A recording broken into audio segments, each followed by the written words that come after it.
Praise the Lord. Sorry for interruption. I just want to come back again. God has been so good.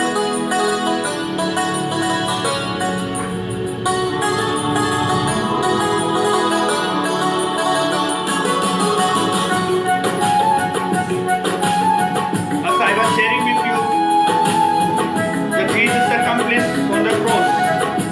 When Jesus said, Father, I commit my spirit unto your hand. The curtain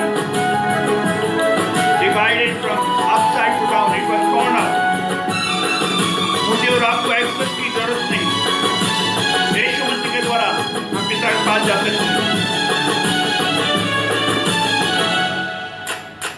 मुबारक है जिसके गुनाह धुल गए. मुबारक है जिसके गुनाह धुल गए. मुबारक है जिसके गुनाह धुल गए. बख्शी गई जिसकी हर खता. बख्शी गई जिसकी हर खता. शुक्रिया है खुदा. शुक्रिया है खुदा. शुक्रिया है खुदा. शुक्रिया है खुदा. मुबारक है जिसके गुनाह धुल गए.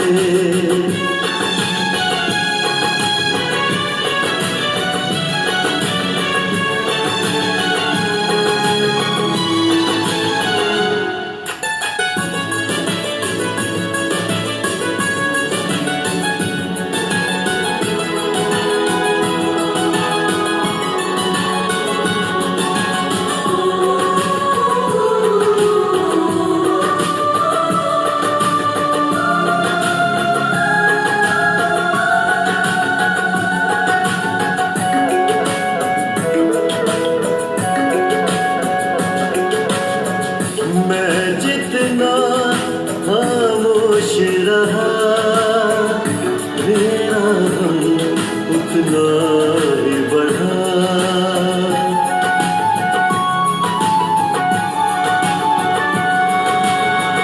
मैं जितना खामोश रहा मेरा गम उतना ही बढ़ा.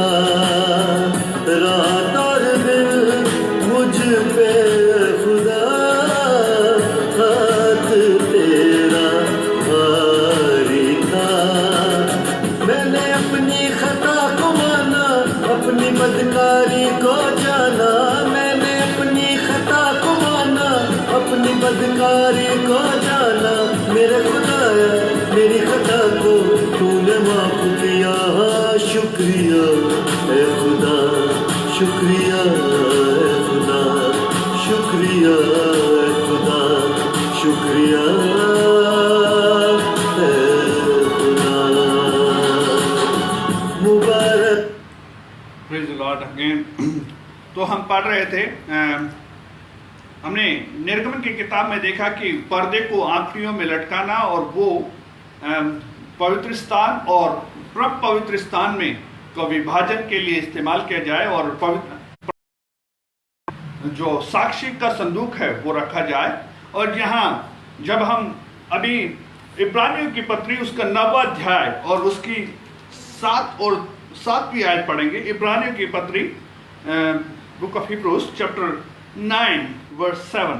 परंतु दूसरे में केवल महायाजक प्रवेश करता और वह भी वर्ष में एक ही बार और लहू लिए बिना नहीं जाता, जिससे वह अपने और लोगों के अज्ञात में किए गए पापों के लिए भेंट चढ़ाता है. एक और बार इस वचन को पढ़ेंगे. इब्रानी उसका 9 अध्याय उसकी 7वीं आयत जो महायाजक है उसकी सेवकाई के विषय में यहाँ पे बोलता है. परंतु दूसरे में मतलब परम पवित्र स्थान में केवल महायाजक प्रवेश करता और वह भी वर्ष में एक ही बार और लहू के बिना नहीं जाता, जिसे वह अपने और लोगों के अज्ञानता से किए हुए पापों के लिए भेंट चढ़ाता. तो वो महायाजक जो साल में एक बार जाकर जो लोग अनजाने में पाप करते उनके पश्चाताप के लिए वो भेंट चढ़ाता। एक और वचन हम पढ़ेंगे 10 अध्याय, इब्रानियों की पत्री 10 अध्याय, उसकी 10 से लेकर 12 आयत तक हम पढ़ेंगे। इसी इच्छा के द्वारा यीशु की देह के एक ही बार सदा के लिए बलिदान चढ़ाए जाने से हम पवित्र किए गए हैं। प्रत्येक याजक प्रतिदिन खड़ा होकर सेवा करता तथा एक ही प्रकार का बलिदान पापों के कभी दूर नहीं कर सकता, बार बार चढ़ाता। परंतु यह याजक तो पापों के बदले सदा के लिए एक ही बलिदान चढ़ाकर परमेश्वर के दाहिने हाथ जा बैठा। यह प्रभु यीशु मसीह की सेवकाई के विषय में बताता है। पहले वाला याजक हर दिन बलिदान चढ़ाता और उसके पाप की क्षमा नहीं, बार बार जब का पाप करता बार बार उसको चढ़ाना पड़ता। लेकिन यहाँ प्रभु यीशु मसीह की सेवकाई के विषय में बता रहा है कि जो ऐसा याजक जो तो पापों के बदले सदा के लिए एक ही बलिदान चढ़ाकर वो क्या किया, पिता के परमेश्वर के दाहिने हाथ जा बैठा। यीशु मसीह ने पहले हर दिन बलिदान चढ़ाना पड़ता, लेकिन यीशु मसीह सदा के लिए एक ही बार पूरे मानव जाति के लिए बलिदान हो गया और वो पिता के पास जाकर बैठ गया, दाहिने हाथ जाके बैठ गया। तो ये यीशु मसीह के क्रूस पे चढ़ाए जाने, जब यीशु 7वें कदम कह रहा है, हे पिता मैं अपनी आत्मा तेरे हाथ में सौंपता हूं, तो वहां पर उस बात को बता रहा है कि जो यीशु मसीह की सेवकाई है वो सदा के लिए पूरी कर दी है। उसका सबूत यह है कि मंदिर का पर्दा ऊपर से नीचे पड़ गया और फिर दिखाता है जो विभाजन, जो पवित्र स्थान और परम पवित्र स्थान या अति पवित्र स्थान के जो विभाजन का जो भाग था वो हमेशा के लिए, जो याजक साल में एक बार जाता था, लेकिन प्रभु यीशु मसीह के द्वारा जो महायाजक है वो सदा के लिए एक ही बार पूरे मानव जाति के लिए बलिदान हो गया और वो हमारे लिए एक्सेस दे दिया है। अभी कुछ लोगों का सवाल होता है, there will be some people ask questions, Yeshu को अपनी आत्मा परमेश्वर के हाथ में सौंपने की क्या जरूरत थी? आपने सुना होगा ऐसे सवाल, बहुत लोग बोलते हैं यीशु को स्वयं ही अपनी आत्मा को परमेश्वर के हाथ में सौंपने की क्या जरूरत थी, या सौंपने की जरूरत क्या थी? राइट क्वेश्चन, सही बात है। यीशु ने ये क्यों प्रार्थना किया, हे पिता मैं अपना आत्मा तेरे हाथ में सौंपता हूं? क्यों किया? ये इसलिए हुआ जब तक ये नहीं कहता हे पिता मैं अपनी आत्मा तेरे हाथ में सौंपता, जब तक यीशु मसीह को मृत्यु प्राप्त नहीं हो सकती। जब तक यीशु अपने आप से नहीं बोलता और अपने आप से अपने आत्मा को परमेश्वर पिता के हाथ में नहीं देता तो उसका मृत्यु संभव नहीं, वो मृत्यु प्राप्त नहीं कर सकता। कारण क्योंकि मृत्यु जो है वो पाप का फल है और यीशु मसीह पाप रहित है। रोमियो उसका 6:23 में इस प्रकार लिखा है, the wages of sin is death but the gift of God is eternal life in Christ Jesus our Lord. पाप की मजदूरी मृत्यु है, लेकिन हमारे उद्धारकर्ता प्रभु यीशु मसीह का जो वरदान जो है अनंत जीवन है। तो यीशु पाप रहित है, वो पाप से उसकी कोई जान पहचान नहीं है। तो यीशु को क्रूस पे मरने के समय में यह कहना अनिवार्य है, it's necessary for him to tell father I commit my spirit, पिता मैं अपना आत्मा तेरे हाथ में देता हूं। क्यों? क्योंकि वो निर्दोष है। जब तक वो अपना आत्मा देना तब तक वो मर नहीं सकता। और मरना इसलिए होना चाहिए क्योंकि वो मनुष्य के ऊपर मृत्यु इसलिए है क्योंकि पाप के कारण वो पाप रहित है। इब्रानियों 4:15 में इस प्रकार लिखा है, Hebrews chapter 5 verse 15, क्योंकि हमारा ऐसा महायाजक नहीं जो हमारी दुर्बलताओं में हमसे सहानुभूति नहीं रख सके, पर वह सब बातों में हमारे ही समान परखा गया, फिर भी निर्दोष निकला। एक और बार वचन पढ़ना चाहूंगा आपके लिए। लिखा है, क्योंकि हमारा ऐसा महायाजक नहीं जो हमारी निर्बलताओं में हमसे सहानुभूति न रख सके, वह तो सब बातों में हमारे ही समान परखा गया, फिर भी निर्दोष निकला। In English it says, for we do not have a high priest who cannot sympathize with our weakness, but was also quite tempted as we are, yet without sin. ये इस वचन गवाही देता है प्रभु यीशु मसीह के बारे में। वो निर्दोष था, पाप रहित था, निष्पाप था, और निष्पाप होने के कारण उसको मृत्यु नहीं आ सकती। सवाल लोगों का पूछते हैं, यीशु को अपनी आत्मा को सौंपने की क्या जरूरत थी? वो इसलिए जरूरत थी क्योंकि वो निर्दोष है, वो पाप रहित है, और पाप रहित होने के कारण उसको मृत्यु नहीं आ सकती। पहला पत्रस उसका 2:22 वर्स 22, 1 पीटर चैप्टर 2 वर्स 22, वहां ऐसा लिखा है, उसने न तो कोई पाप किया और न उसके मुंह से छल की कोई बात निकली। ये यीशु मसीह के बारे में वचन बोलता है कि न उसमें कोई पाप निकला या पाप किया, न उसके मुंह से कोई छल की बात निकली। यहां तक कि जब यीशु को उस बंदी गृह में, या यीशु को उस जहां पिलातुस के सामने में जहां उसको सताया गया, जहां उसके ऊपर थूका गया, उसके दाढ़ी खींची गई, उसके सिर पर कांटों का ताज रखा गया, तब भी उसके मुंह में से कोई आवाज नहीं, उसके छल की बात नहीं निकली। जैसे यशायाह उसका 53 अध्याय, जैसे ऊन अपने बाल कतरने के समय शांत रहती है, वैसे ही यीशु ने सब कुछ सहा। कारण क्योंकि उसमें न कोई पाप था, उसने न कोई पाप किया, न उसके मुंह से छल की बात नहीं निकली। मेरे प्रिय भाई बहन, यीशु निर्दोष है, और इस कारण यीशु मृत्यु को प्राप्त करना असंभव। It is not possible to get death. Yeshu Masih मर नहीं सकता। क्यों? क्योंकि उसने पाप किया नहीं, वो पाप रहित है। पाप की मजदूरी है मृत्यु, पाप की मजदूरी है मृत्यु। यीशु को मृत्यु प्राप्त करना असंभव था। यह बात सच है कि यीशु क्रूस पे लटकने के कारण बहुत कष्ट सह रहा है। यीशु जब क्रूस पे लटका है, सुबह से लेकर अभी तक क्रूस पे है, ये सारी वेदनाएं, दुख, कठिनाई, ये सब कुछ है। दर्द है, वेदना है, दुख है, लेकिन ये संभव नहीं कि यीशु क्रूस पे मरे। क्यों? क्योंकि वो निर्दोष है।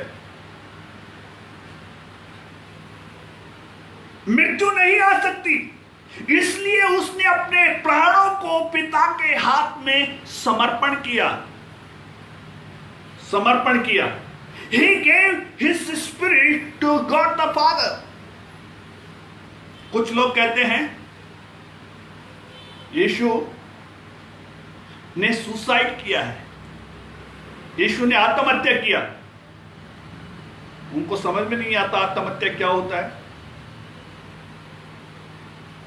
यीशु ये एक शैतान की चालाकी है, ताकि मेरे और आपके पाप के बदले जो कीमत यीशु मसीह ने क्रूस पे चुकाई, उससे मुझे और आपको भटका दे, उससे मुझे और आपको वंचित कर दे, ताकि हम समझ ना पाए कि जो वेदना उसने, जो मुझे सहना था, उसने सहकर मुझे फ्री में ये इटर्नल लाइफ, अनंत जीवन दिया है। तो शैतान हमें बहकाता है इस बात को कहकर कि यीशु मरा नहीं, लेकिन यीशु ने सुसाइड किया या आत्महत्या की। ये शैतान की चालाकी है। मेरे भाई मेरी बहन, इस बात को समझने की जरूरत है, यीशु मसीह क्रूस पे जो कुछ किया वो केवल आपके लिए, मेरे लिए किया है। वो बलिदान किया, बलिदान हुआ है मेरे लिए, आपके लिए। मैं आपको उसका व्याख्यान करना चाहूंगा कि आत्महत्या और समर्पण में क्या फर्क है। आत्महत्या जो बोलते हैं वो प्राणों को इच्छा के विरुद्ध किया जाता है। आत्महत्या जो होती है या हत्या जो होती है उसके प्राणों के विरुद्ध, उसके प्राणों की इच्छा के विरुद्ध वो करना, उसको हत्या बोलते हैं या आत्महत्या बोलते हैं। God is the author of our life. परमेश्वर ही हमारे जीवन का लेखक है, उसी का अधिकार है हमारे जीवन के ऊपर लेना और देना, हमें कोई अधिकार नहीं। उदाहरण के तौर पे यदि आप 100 रुपए का नोट लें और उस नोट को, आपको जो दिया गया है उस नोट को फाड़ने के लिए नहीं, यदि इनकम टैक्स डिपार्टमेंट के सामने यदि आप उस पैसे को फाड़े तो आपको सजा हो सकती है और वो बोलेंगे, आप कितना भी चिल्ला कर कहो ये तो मेरा पैसा है, इसको तो मैंने कमाया हूं, मैंने मेहनत किया हूं, मैंने लिया हूं। आप बोल सकते हैं, आपने मेहनत किया होगा, आपने संभाला होगा, आपने कमाया होगा, लेकिन ये पैसा आपका नहीं है, भारत सरकार का पैसा है और इसका अधिकार भारत सरकार के पास में है। और उसके तहत क्योंकि आपने सरकार के विरोध में उसकी करेंसी को फाड़ा, वो आपके ऊपर केस कर सकते हैं। Why? Because that money has given to you to use, not to tear. वैसा ही परमेश्वर ही हमारा जीवन का लेखक है। परमेश्वर ने ही हमें जीवन दिया है, उसी का अधिकार है लेना और देना। You cannot take your life, you cannot hold your life. God has blessed you with this gift of life. अपनी इच्छा के विरोध में प्राण त्यागना वो सुसाइड है या हत्या है। लेकिन समर्पण में कोई जोर जबरदस्ती नहीं है। इसलिए यीशु ने समर्पण किया। यीशु ने कहा, हे पिता, मैं अपना प्राण, अपने आत्मा तेरे हाथ में देता हूं। It was not force, willingly he gave his life, willingly he surrendered his spirit. समर्पण किया उसने। समर्पण का मतलब यह है, उदाहरण के तौर पे आपने बैंक में कुछ पैसा डिपॉजिट किया है, 5000 रुपये डिपॉजिट किया है, आपने डिपॉजिट कर दिया, मतलब that still that money is belongs to you, वो आपका है। वैसे ही यीशु ने जब अपना जीवन पिता के हाथ में ले दिया, still that life belongs to him, he can take. आगे पढ़ेंगे।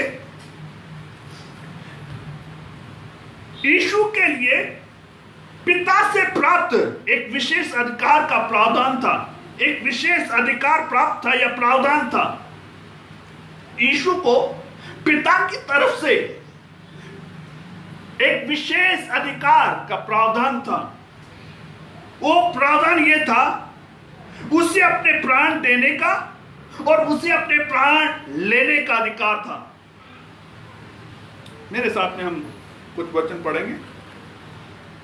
मेरे साथ में कुछ एक गाना हम सुन ले, उसके बाद में हम आगे परमेश्वर के वचन की ओर जाएंगे। धन्यवाद हो यीशु, हालेलुया, तेरे नाम की स्तुति हो। Praise the Lord, we bless your name. मुझे तेरी जरूरत है।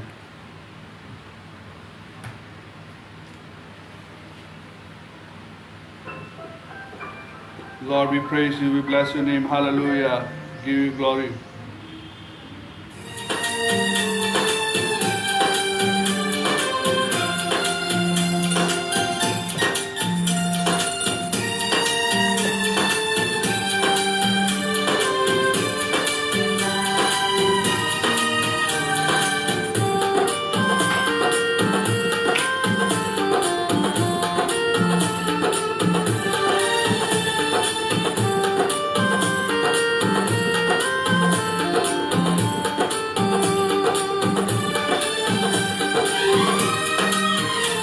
Lord. We bless your name. बिन तेरे में कुछ भी नहीं. कुछ भी नहीं यहोवा, मुझे तेरी जरूरत है यहोवा, मुझे तेरी जरूरत है. मुझे तेरी जरूरत है प्रभु. प्यार तू करता इतना. प्यार तू करता इतना, अपने हाथों पे खुद मेरी सूरत है यहोवा, मुझे तेरी जरूरत है यहोवा, मुझे तेरी जरूरत है.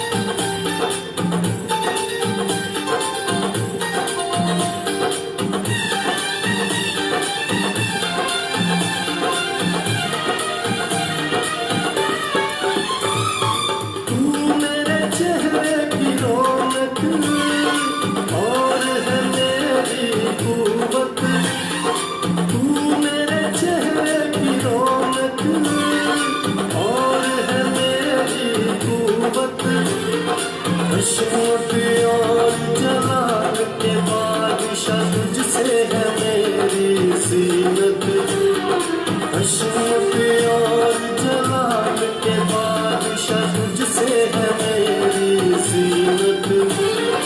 तेरे बिना ये जिंदगी मेरी, तेरे बिना ये जिंदगी मेरी बेरौनक बेसूरत है यहोवा,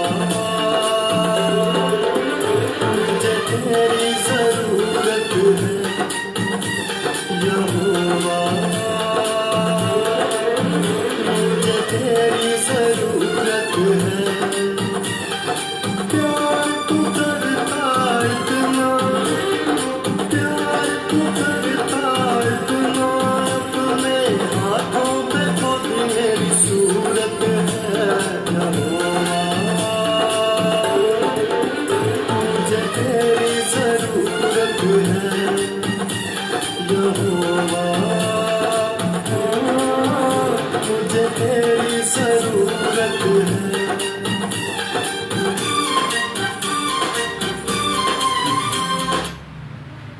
प्रियजनों, हम देख रहे थे कि यीशु के पास में पिता की ओर से एक विशेष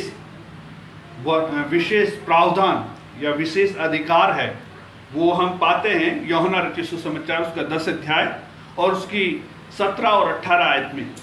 gospel according to John chapter 10 verse 17 and 18, वहां पे लिखा है, पिता इसलिए मुझसे प्रेम रखता है कि मैं अपना प्राण देता हूं कि उसे फिर ले लूं, क्योंकि उसे मुझसे नहीं छीनता, परंतु मैं उसे अपने आप ही देता हूं, और मुझे अब उसने देने का अधिकार और फिर लेने का भी अधिकार है. यह आज्ञा मैंने अपने पिता से पाई है. एक और बार मैं ये वचन को आपके सामने पढ़ना चाहूंगा. यहां लिखा है, Gospel according to John chapter 10 verse 17 and 18, पिता इसलिए मुझसे प्रेम रखता है कि मैं अपना प्राण देता हूं कि उसे फिर ले लूं, क्योंकि उसे मुझसे नहीं छीनता, परंतु मैं उसे अपने आप ही देता हूं. मुझे उसे देने का अधिकार और फिर से लेने का अधिकार भी है, और यह आज्ञा मैंने पिता से पाई है. कि यीशु के पास में पिता की ओर से ऐसा एक प्रावधान है कि वो अपने प्राण दे सकता है और वो फिर से अपने प्राण ले सकता है. तो ये उसके लिए एक विशेष प्रावधान, वो इसलिए परमेश्वर ने उसको दिया क्योंकि वो पाप रहित है. He can not die Because he didn't do any sin. He knew not sin. उसने पाप नहीं किया, पाप से अनजान था, और पाप की मजदूरी है मृत्यु। तो यीशु के पास में पिता ने एक विशेष अधिकार यह दिया कि वो अपने प्राण को दे सकता है और अपने प्राण को ले सकता है। वो परमेश्वर से उस अधिकार को पाया है। In English it says, therefore my Father loves me because I lay down my life that I may take it again. No one take it from me, but I lay it down of myself. I have power to lay down it, and I have power to take it again. This commandment I have received from my Father. एक और वचन हम पढ़ेंगे, फिलिपियों की पत्री, Philippians chapter 2 verse 8. Philippians chapter 2 verse 8. वहां ऐसा लिखा है, इस प्रकार मनुष्य के रूप में प्रकट होकर स्वयं को दीन किया और यहां तक आज्ञाकारी रहा कि मृत्यु वरन क्रूस की मृत्यु भी सह ली। एक और बार मैं आपके लिए पढ़ूंगा। लिखा है, इस प्रकार मनुष्य के रूप में प्रकट होकर स्वयं को दीन किया और यहां तक की आज्ञाकारी रहा कि मृत्यु वरन क्रूस की मृत्यु भी सह ली। In English it says, being found of appearance as man, he humbled himself and became obedient to point of death, even the death of the cross. यहां तक की आज्ञाकारी रहा कि क्रूस की मृत्यु, उसने क्रूस की मृत्यु भी सह ली। तो यीशु के पास वो अधिकार, he was himself God, लेकिन उसने मनुष्य का रूप धारण किया। जैसे हमने 5वें अध्याय में 5वें कथन में हमने पढ़ा था, तो उसने अपना रूप धारण किया, मनुष्य रूप धारण किया, हमारे बीच में वास किया, और उसने इतना दीन हो गया एक दास की नाई, यहां तक कि उसने क्रूस की मृत्यु, यहां तक आज्ञा रहा क्रूस की मृत्यु, यहां तक कि उस क्रूस की मृत्यु को सह ली।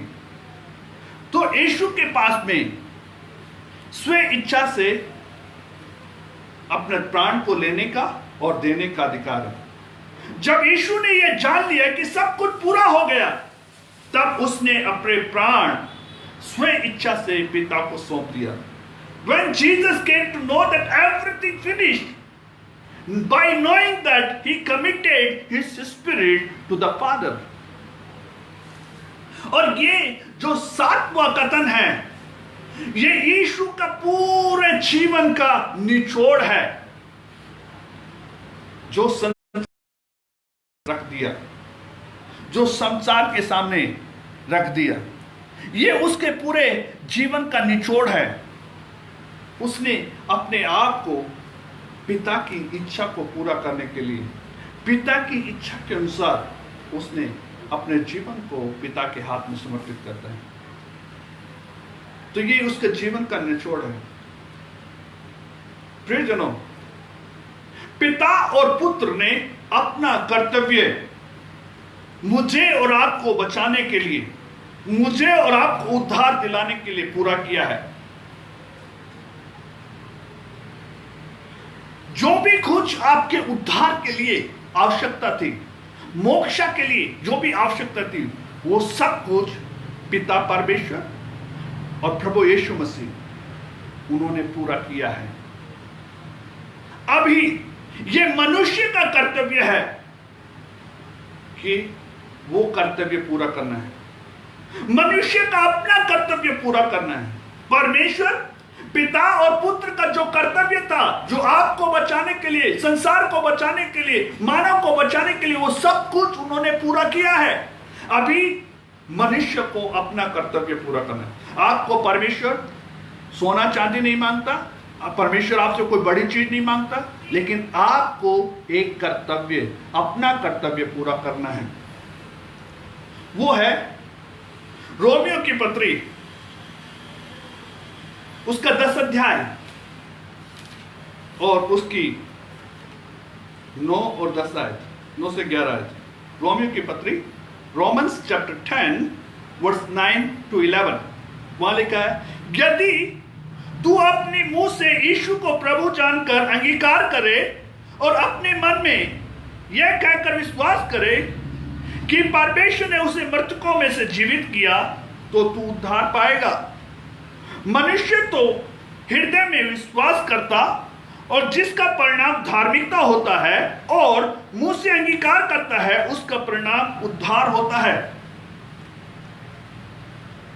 क्योंकि पवित्र शास्त्र कहता है, कोई उस पर विश्वास करेगा, जो कोई उस पर विश्वास करेगा वह लज्जित नहीं होगा। एक और बार मैं आपको इस वचन को पढ़कर सुनाना चाहूंगा। रोमन चैप्टर 10 वर्स 9 to 11 लिखा है, यदि तू अपने मुख से यीशु को प्रभु जानकर अंगीकार करे और अपने मन में विश्वास करे कि परमेश्वर ने उसे मृतकों में से जीवित किया, तो तू उद्धार पाएगा। मनुष्य तो हृदय में से विश्वास करता और जिसका परिणाम धार्मिकता होता है, और मुंह से अंगीकार करता जिसका परिणाम उद्धार होता है। क्योंकि पवित्र शास्त्र कहता है, जो कोई विश्वास करेगा वह लज्जित न होगा। इंग्लिश में लिखा है, that if you confess with your mouth the Lord Jesus and believe in your heart that God has raised him from the dead, you will be saved. For with the heart one believes unto righteousness, and with the mouth confess made unto salvation. For the scripture says, whoever believes on him will not put to shame. जो कोई विश्वास करेगा वह लज्जित ना होगा। ये मनुष्य का भाग है, ये अपना भाग है।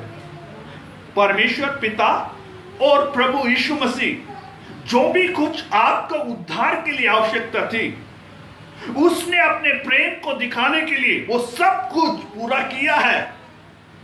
पिता ने यहां तक किया कि उसने अपना इकलौता पुत्र दे दिया। पुत्र ने यहां तक किया कि वो मनुष्य का रूप धारण कर इस संसार में आके आपके लिए वो बलिदान हो गया।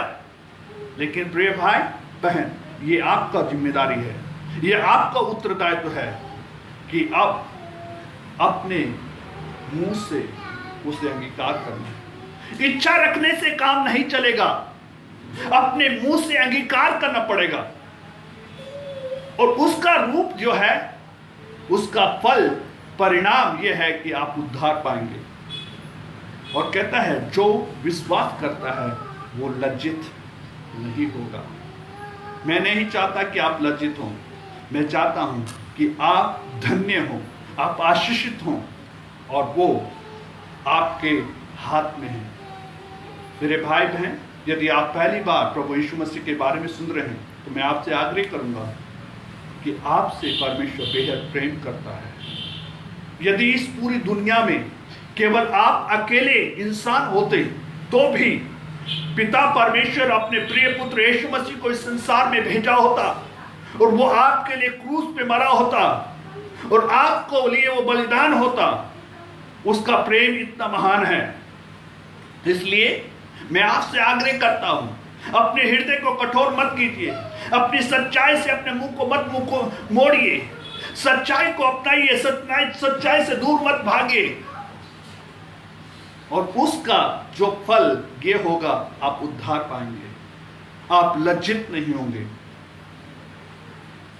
जो यीशु को यहां अंगीकार करता है, पिता स्वर्ग में उसको अंगीकार करेगा। ये जो आज का 7वें कथन का जो मेन भाग यही था कि यीशु ने अपना आत्मा पिता के हाथ में सौंपा। यीशु ने अपना आत्मा इसलिए सौंपा क्योंकि यीशु इस संसार में जब मनुष्य रूप धारण करके आया तो वो पाप रहित था। एक ही व्यक्ति इस पूरे संसार में, पूरी दुनिया में अभी तक हुआ है, वो एक यीशु है जो पाप रहित था, जिसने कभी पाप नहीं किया, ना तो उसकी कोई पाप से कोई जान पहचान थी, और वो पाप नहीं किया, इसलिए उसको मृत्यु नहीं आ सकती। मृत्यु जो है वो पाप का फल है। इसलिए उसने पिता से वो अधिकार को प्राप्त किया कि वो अपने प्राण को दे दे और फिर ले ले। और इब्रानियों की किताब उसका 13 अध्याय और उसकी 8वीं आयत इस प्रकार से कहती है, इब्रानियों उसका 13:8 वहां लिखा है, यीशु मसीह कल, आज और युगान युग एक सा है। उसने वहां पे अपने प्राण को दे दिया, लेकिन यीशु के बारे में जब पवित्र शास्त्र आज ये बोलता है, यीशु कल, आज और युगान युग एक सा है। हालेलुया। जो एक सा है वो आपको हमेशा संभाल सकता है। जो बदल नहीं सकता वो आपके साथ में है। जो कभी टलेगा नहीं वो आपके हाथ थाम लेगा। जरूरत है तो इतना है कि आप उसको अपनाएं। सच्चाई से दूर मत भागिए। यीशु जैसे शैतान लोगों को भरमाता है, भटकाता है, यीशु ने आत्महत्या की। आत्महत्या का मतलब है अपनी इच्छा के विरुद्ध प्राणों को त्यागना, लेकिन यीशु ने स्वयं इच्छा से अपने प्राण को पिता को सौंपा है। और आज यीशु मसीह आपसे यह आग्रह करता है कि आप अपना जीवन उसको अर्पित करें। मसीह में जिंदगी सुहानी है। मसीह में जिंदगी का मकसद मिल जाता है। मसीह में जिंदगी का आनंद है। आज जो भी कुछ आप मुझे देख रहे हैं, ये केवल यीशु मसीह के कारण है। मैं एक ऐसा इंसान, ना तो अच्छा पढ़ा लिखा, ना अच्छी कोई चीज जानता, एक गांव का रहने वाला, लेकिन आज जो भी बदलाहट मेरे जीवन में आया है, केवल प्रभु यीशु मसीह के कारण। यीशु मसीह ने ही मेरे जीवन में सब कुछ किया है, और मेरे जीवन में सर्वश्रेष्ठ यीशु मसीह ही है। इसलिए मैं आग्रह करता हूं, प्रभु यीशु मसीह पे विश्वास करें तो तू और तेरा घराना उद्धार पाएगा। मैं एक बार 7 कथनों की उन 7 बातों को आपके साथ में शेयर करते हुए समाप्त करूंगा। सारी चीजों का निचोड़ मैं आपके सामने प्रस्तुत करना चाहूंगा। पहले कथन में वो माफी के लिए कहता है, दूसरा कथन उद्धार के लिए कहता है, तीसरा कथन रिश्तों के लिए कहता है यीशु मसीह, चौथा कथन त्यागे जाने के ऊपर कहता है, पांचवा कथन दुख उठाने के विषय में कहता है, छठवां कथन विजय प्राप्त के विषय में कहता है, और सातवां कथन रीयूनियन, आपको फिर से परमेश्वर के साथ मिलाने के लिए कहता है। परमेश्वर मुझे और आपको सहायता करे कि हम उसकी महिमा के लिए, उसके राज्य के लिए हम कार्य करने पाए। एक और गीत गाकर हम प्रभु की महिमा करेंगे। विजय हुआ, विजय हुआ, यीशु मेरा विजय हुआ। हालेलुया। धन्यवाद हो यीशु, तेरी महिमा हो।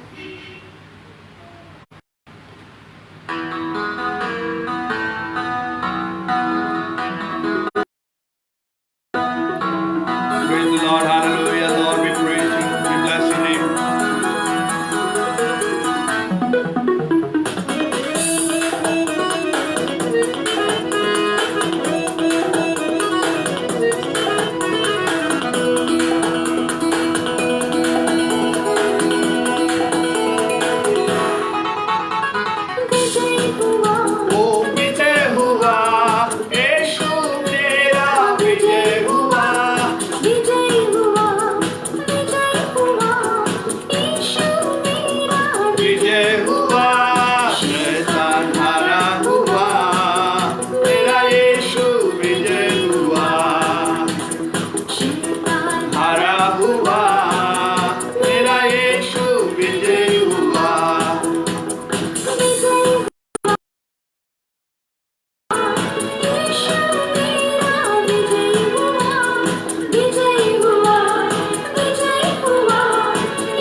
praise you.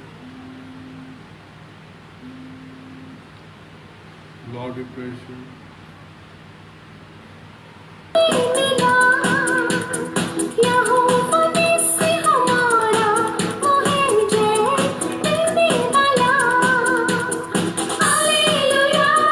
हालेलुया यीशु मेरा विजय हुआ हालेलुया हालेलुया यीशु मेरा विजय हुआ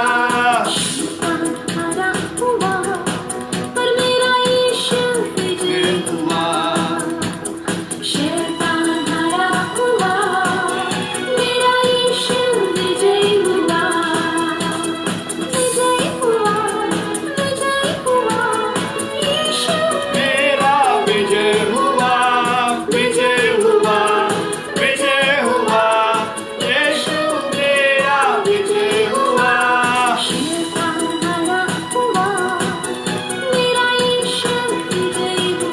Oh yes Lord we give you glory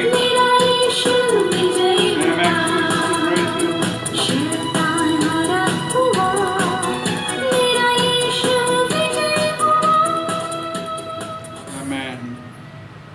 Amen. Praise God. आइए हम प्रार्थना करें। प्रभु का धन्यवाद हो, पिछले कई दिन से हम एक अध्ययन करने के लिए परमेश्वर ने हमें सहायता किया। परमेश्वर की महिमा के लिए मैं हर एक चीज़ को अर्पित करता हूँ। आइए आंखों को बंद करें, प्रार्थना में चलें। महान परमेश्वर, हम धन्यवाद करते हैं इस दिन के लिए। धन्यवाद करते परमेश्वर आपके वचन के लिए, आपके उस असीम प्रेम के लिए धन्यवाद करते हैं जो कालवारी क्रूस के ऊपर आपने हमारे लिए दिखाया परमेश्वर, आपने किया परमेश्वर, उसके धन्यवाद करते हैं। आज परमेश्वर धन्यवाद करते हैं जितने भी लोग इस प्रभु जी मीडिया के द्वारा तेरा वचन को सुनते हैं, सुने हैं परमेश्वर। प्रभु जी, मैं नहीं जानता उनकी क्या परिस्थिति है, मैं नहीं जानता वो किस हाल में है, लेकिन परमेश्वर आप सब कुछ जानते हैं। मैं उनके ऊपर प्रभु जी आपकी चिंगाई की, छुटकारा की और परमेश्वर घोषणा करता हूँ।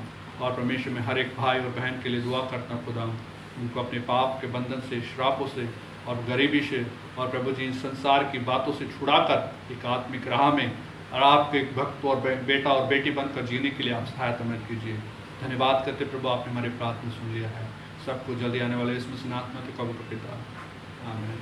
God bless you. Indeed it has been great blessing. बहुत ही सुनहरी सौभाग्य रहा कि परमेश्वर के वचन से हमको सीख पाए। एंड परमेश्वर आपको बहुत ऐसे आशीष दे। Keep doing good work, good thing for the Lord. परमेश्वर के लिए अच्छे भले काम करते रहें। परमेश्वर आपको बढ़ाने पाए, परमेश्वर आपको आशीष देने पाए। यदि कोई सवाल या कुछ चीज़ का डाउट है तो आप मुझे पहुंच सकते हैं और परमेश्वर जरूर हमारी सहायता करेंगे, हम परमेश्वर के वचन की बातों को समझ पाएँ। May God bless you richly. We love you. Keep us in prayer. We are praying for you. Love you. God bless you.